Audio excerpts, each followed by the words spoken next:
Ambassador Monica Crowley is the Trump administration's representative to America 250, and she joins me now. Madam Ambassador, welcome back to the show. What can you tell me about President Trump's lap of honor around the track? I think he's taking the beast, isn't he?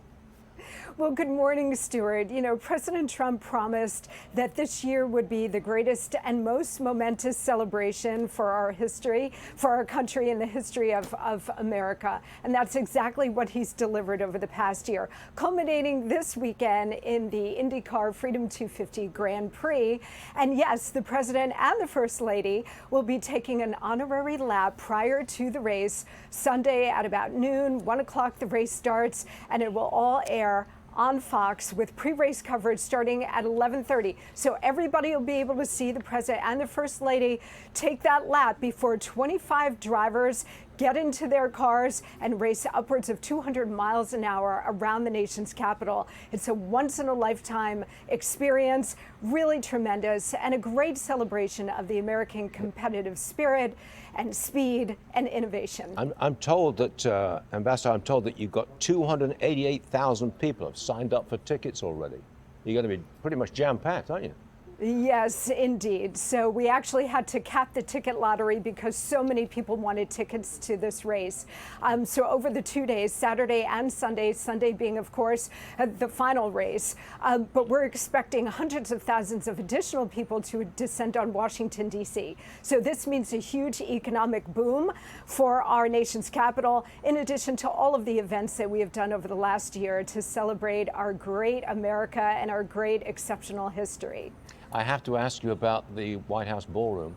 Today's the deadline for the Supreme Court to decide whether President Trump can continue building the White House Ballroom. The project's already far along. Would the administration consider stopping building it or even tearing it down if the court rules against it? Well, I'm sure you've heard the president's remarks on this project. This project is so critical. It's not just about the ballroom, although as chief of protocol, I play a critical role in organizing a lot of these big events, and we do need the extra space. But more importantly, according to the president, this will be a necessary national security facility, providing essential command and control facilities, medical facilities, and essential protection for not just this president, Stuart, but all future presidents, their families, their staffs. All of these things are absolutely necessary for the White House complex and for all presidents to be able to function absolutely securely in this kind of new threat environment. So we hope and expect that the Supreme Court will see it that way. That is the primary issue in front of them. They also have the issue of standing, because a lot of attorneys agree that the woman and the group that brought this case in the first place really has no standing to do so.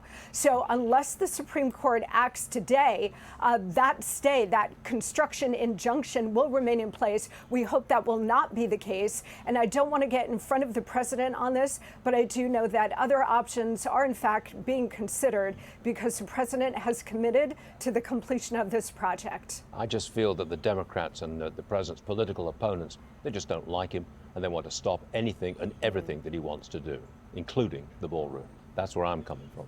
I'm not sure you're able to say that yourself, but I think that's truth to me. Monica Crowley, Ambassador Crowley, what a pleasure to have you back on the show. Don't be a stranger. Thank you. We'll see you this weekend. Thanks a lot. Thank you, Stuart. You bet.